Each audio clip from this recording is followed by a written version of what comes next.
Membangun ketahanan, menghadapi kegagalan sebagai langkah menuju sukses.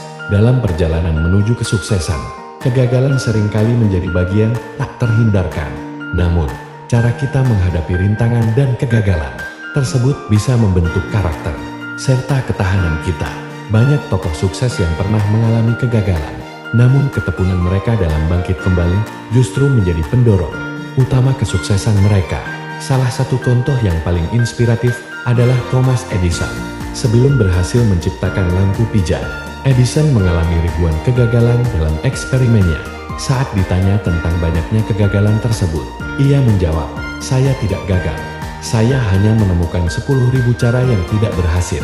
Sikap positif Edison terhadap kegagalan menunjukkan betapa pentingnya ketahanan dalam proses inovasi. Ia tidak membiarkan kegagalan menghentikannya, melainkan menjadikannya sebagai pelajaran untuk perbaikan. Contoh lainnya adalah J.K. Rowling, penulis terkenal dari seri Harry Potter. Sebelum buku pertamanya diterima penerbit, Rowling mengalami penolakan dari berbagai penerbit. Ia hidup dalam kondisi sulit, bahkan harus bergantung pada tunjangan sosial untuk memenuhi kebutuhan hidupnya. Namun, ia tidak menyerah. Ketekunan dan keyakinannya pada karyanya akhirnya membuahkan hasil.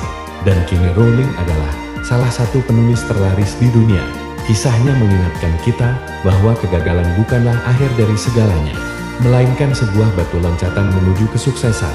Kisah Oprah Winfrey juga memberikan gambaran bagaimana menghadapi kegagalan dengan ketahanan.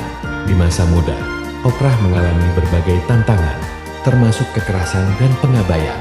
Namun, ia tidak membiarkan pengalaman pahit tersebut menghalangi langkahnya. Dengan kerja keras dan dedikasi, Oprah menjadi salah satu tokoh media paling berpengaruh di dunia. Ia mengubah pengalaman buruknya menjadi motivasi untuk membantu orang lain, menunjukkan bahwa ketahanan bisa datang dari pengalaman yang menyakitkan. Menghadapi rintangan dan kegagalan juga dapat mengajarkan kita banyak hal tentang diri kita sendiri. Ketika kita berada di titik terendah, kita dipaksa untuk merefleksikan tujuan dan nilai-nilai kita. Proses ini dapat membangun ketahanan emosional dan mental. Misalnya, banyak pengusaha sukses yang mengalami kebangkrutan sebelum mencapai keberhasilan. Mereka belajar dari kesalahan dan menciptakan strategi baru yang lebih baik. Penting untuk diingat bahwa ketahanan bukan hanya tentang tidak pernah jatuh, tetapi tentang kemampuan untuk bangkit kembali setelah jatuh. Proses ini membutuhkan sikap positif, dukungan sosial, dan kemauan untuk terus belajar. Dalam menghadapi kegagalan, kita bisa menerapkan pola pikir pertumbuhan growth mindset yang mendorong kita untuk melihat tantangan sebagai kesempatan untuk belajar dan berkembang. Terima kasih.